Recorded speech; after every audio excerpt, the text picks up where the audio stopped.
Hello, my dear students. A warm welcome to all of you on this YouTube channel. હું છું નિશાંત ગતિરા અને આ વિડીયોમાં આપણે શીખવાના છીએ સ્વાધ્યાય 7.2 ના બે સમ્સ ક્વેશ્ચન નંબર 6 and 7. બંને સમ્સ બહુ ઈઝી છે, બહુ મજા આવશે શીખવાની. વિડીયો પણ સ્મોલ બનશે એટલે પ્લીઝ આખો જોઈ લેજો. અને જો તમને એમ લાગે કે સર સ્ટાર્ટિંગમાં તમે જે સમજાવ્યું એ ખબર પડી અને હવે અમે સમ જાતે સોલ્વ કરી શકીએ છીએ, તો પ્લીઝ વિડીયો પોઝ કરીને જાતે સોલ્વ કરી લેશો ને તો કંઈ બગડી નહીં જાય, સુધરશે કામ. ઓકે, તો થોડું સિન્સિયર બનો, સિરિયસ બનો સ્ટડી પ્રત્યે અને ટ્રાય કરો પોતે સોલ્વ કરવાની બધું. ઓકે, સ્ટાર્ટ કરીએ આપણે. દાખલા નંબર 6. 4 બિંદુ છે. ઓકે, 4 બિંદુઓને આપણે ABCD નામ આપશું. આ ચારે 4 બિંદુ એ એક સમાંતર બાજુ ચતુષ્કોણના ક્રમિક શિરોબિંદુઓ છે. તો x અને y શોધવાનું છે. અહીં એક નવો નિયમ તમને શીખવાનું છે. નિયમ હું શીખવાડી દઉં, બાકી સમ બહુ ઈઝી છે. ફોર્મ્યુલા પણ હું લખી દઈશ, પછી તમારે કરવાનું છે. કમેન્ટમાં મને કહેજો કે કેટલા જણાએ આ સમ્સ જાતે સોલ્વ કર્યો. ઓકે, જુઓ, એક સમાંતર બાજુ ચતુષ્કોણ છે. સમાંતર બાજુ ચતુષ્કોણ આપણે દોરીએ.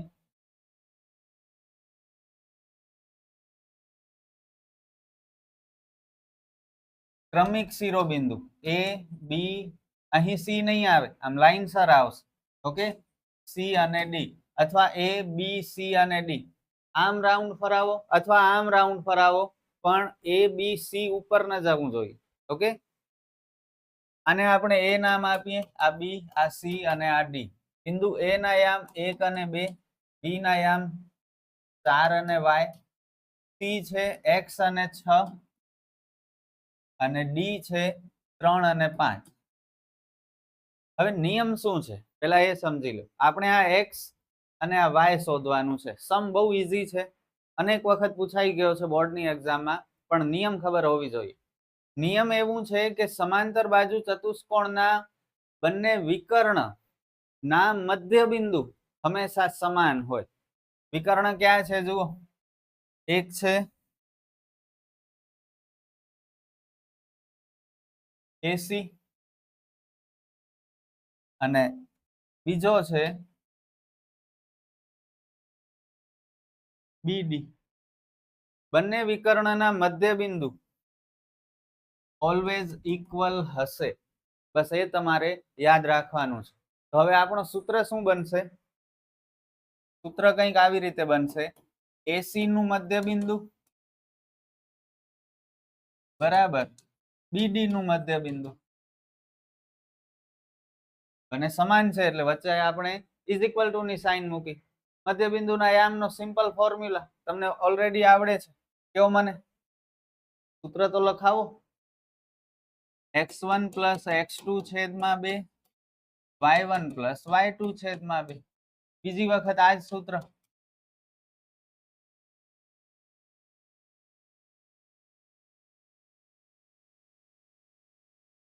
ચલો, અહીં આપણે AC ને જોઈને વેલ્યુ પુટ કરીએ. AC ને જોઈને x1 x2 y1 y2, x1 1 x2 x, y1 2 y2 6, 1 + x છેદમાં 2, 2 + 6 છેદમાં 2. ચલો, હવે BD ને જોઈને x1 4 x2 3, y1 y, y2 5. અહીં કઈ નહીં થાય, જેમ છે એમ રહેવા દો. આ 2 ને 6 8 છેદમાં 2, 4 ને 3 7 છેદમાં 2, અને અહીં કઈ નહીં થાય. જો અહીં કટ થાય છે 8 છેદમાં 2 એટલે 2 ચોક 8. કટ કરવું હોય તો કરી શકો છો, હું નથી કરતો. શા માટે નથી કરતો હમણાં સમજાઈ જશે તમને. હવે આગળ શું કરીએ? ચલો, બહુ ઇન્ટરેસ્ટિંગ પોઈન્ટ છે, યાદ રાખજો. જ્યારે આવી રીતે હોય ત્યારે અલ્પવિરામની આગળવાળા જે કાંઈ પદ છે બંને કૌંસના, એ ઇક્વલ થશે, અને અલ્પવિરામની પાછળવાળા બંને પદ પણ ઇક્વલ થશે. એટલે કે 1 + x છેદમાં 2 બરાબર 7 છેદમાં 2. આ બંનેની જોડી અને આ પાછળવાળા બંને પદની જોડી. જુઓ, 1 + x છેદમાં 2 બરાબર 7 છેદમાં 2, અને 8 છેદમાં 2 બરાબર y + 5 છે. સમજી ગયા? હવે આ બે બે ડાયરેક્ટ શું કરી નાખી, કેન્સલ કરી નાખીએ, એટલે બચ્યા શું 1 + x = 7, x = 6. દાખલો પૂરો.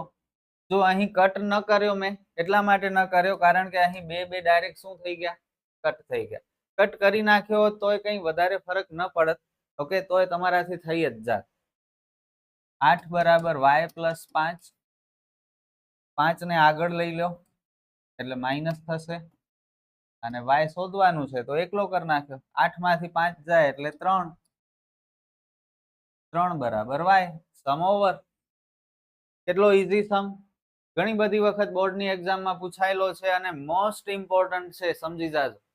આવડવો જ જોઈએ. સ્ક્રીનશોટ જોઈએ તો લઈ લેજો અને બીજી વખત હજી પ્રેક્ટિસ કરી લો તો. અને સેમ આના જેવો એક ચોપડીમાં ઉદાહરણ પણ છે, એ ઉદાહરણની પણ પ્રેક્ટિસ કરજો એટલે કન્ફર્મ આવડી જ જાય. આગળ વધીએ. Let's move to the next sum. Sum number 7. AB વર્તુળનો વ્યાસ છે, વર્તુળનું કેન્દ્ર જેના યામ 2 અને -3 છે, અને બિંદુ B 1 અને 4 આ બંને B ના યામ છે, તો બિંદુ A ના યામ શોધો. આ પણ બહુ સહેલો દાખલો. સૌથી પહેલા આપણે એક વર્તુળ દોરશું.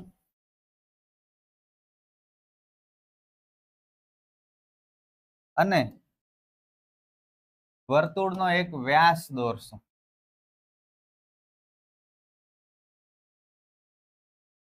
આ વર્તુળનું કેન્દ્ર હશે. નામ આપી દઈએ A અને B. હવે કઈ કઈ વસ્તુ આપણી પાસે છે, કેન્દ્રના યામ આપેલા છે, કેન્દ્રને O નામ આપી દઈએ. ચલો, કેન્દ્રના યામ 2 અને -3 છે. બિંદુ B ના યામ પણ આપેલા છે 1 અને 4, અને બિંદુ A ના યામ આપણે શોધવાના છે. અત્યારે આપણી પાસે વેલ્યુ નથી તો શું મૂકી દઈએ, x અને y મૂકી દઈએ. બસ. હવે સૂત્ર તમે કયો, વિભાજન સૂત્ર, અંતર સૂત્ર કે મધ્યબિંદુના યામનું સૂત્ર? ઓ જુઓ મધ્યબિંદુ છે ને, વ્યાસ AB નું, તો મધ્યબિંદુના યામનો જ સૂત્ર કામ આવશે. O ના યામ બરાબર x1 - x2 sorry x1 + x2 છેદમાં 2, y1 + y2 છેદમાં 3. O ના યામ આપણી પાસે છે 2 અને -3, x + 1 છેદમાં 2, y + 4 છેદમાં 2. સમજાય છે ને? હવે શું કરી, અટકી ગયા છે. હમણાં અગાઉના સમમાં જે મેથડ યુઝ કરી એવી જ રીતે. જો અહીં આપણે અટકી ગયા હતા, શું કર્યું હતું, અલ્પવિરામની આગળવાળા ઇક્વલ કરે અને પાછળવાળા પણ ઇક્વલ કરે. સેમ એવી જ રીતે અલ્પવિરામની આગળવાળા ભેગા કરો, 2 = x + 1 છેદમાં 2, અને પાછળવાળા 2 દુ 4. x શોધવાનું છે. x ની જગ્યા ક્યારે પણ ન બદલે, જગ્યા હંમેશા નિશાનીની બદલે. લાખો વિદ્યાર્થીઓ શું કરે છે, x ને આગળ લઈ લે છે. આગળ લ્યો કંઈ વાંધો નથી, પણ પછી નિશાની બધાની બદલાવી પડશે અને નિશાનીમાં ભૂલો કરે છે. તો એક મારી સલાહ તમને થશે, જે શોધવાનું હોય ને ABCD નો અક્ષર, પછી x હોય y હોય કોઈ પણ હોય, એને આપણે હાથ ન લગાડવાનો. એ જ્યાં હોય ત્યાં જ રહેવા દેવાનું. પાછળ હોય તો પાછળ રહેવા દેવાનું, આગળ હોય તો આગળ રહેવા દેવાનું. જગ્યા હંમેશા નંબરની બદલાવાની. x જ્યાં છે ત્યાં રહ્યો, x ની સાથે +1 ને આગળ લઈ લો એટલે કેવા થઈ જશે, માઇનસ. પ્રેક્ટિસ કરવી પડશે તો હાથ બેસી જશે. બાકી વર્ષોથી તમારી આદત છે x ને આગળ લઈ જવાનું ને પછી પાછળ ગોટાળા કરવાનું, એ ટાઈમ લાગશે. પ્રેક્ટિસ કરશો તો આવડી જશે.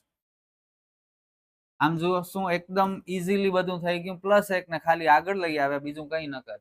તમે x ને આગળ લઈ આવશો, 4 ને પાછળ લઈ જશો, ડબલ મજૂરી કરશો. એટલે થોડું સ્માર્ટ વર્ક કરો. નંબરની જ જગ્યા બદલે, x y જગ્યા ન બદલે. હવે અહીં તમે મને લખાવજો 2 તેરી 6. y શોધવાનું છે, y ની જગ્યા બદલાવશું નહીં, બદલાવી. y જ્યાં હશે ત્યાં જ રહેવા દેશું. બરાબરની આગળ હશે તો આગળ રાખશું, પાછળ હશે તો પાછળ રાખશું. અત્યારે પાછળ છે તો ભલે પાછળ રહ્યો.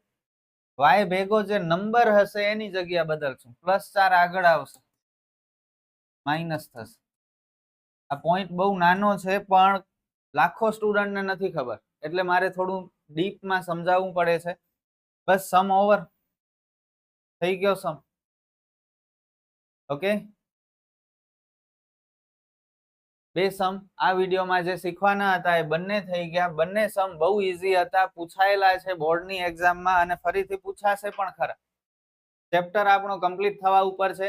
નેક્સ્ટ વિડીયોમાં આપણે બે સમ જે બાકી છે સ્વાધ્યાય 7.2 ના એ શીખશું અને ચેપ્ટર કમ્પ્લીટ કરશું. પણ તમારા માટે ઘણા બધા હેતુલક્ષીના વિડીયોઝ ઓલરેડી યુટ્યુબ પર છે અને એક્ઝામ ટાઈમે નવા પણ આવશે. તો અત્યારે જે જૂના વિડીયોઝ છે એ પ્લેલિસ્ટમાં હું લિંક આપું છું, એમાંથી શીખી લેજો, બહુ ઉપયોગી થશે. આપણે ફરી મળીએ નેક્સ્ટ વિડીયોમાં. Good bye.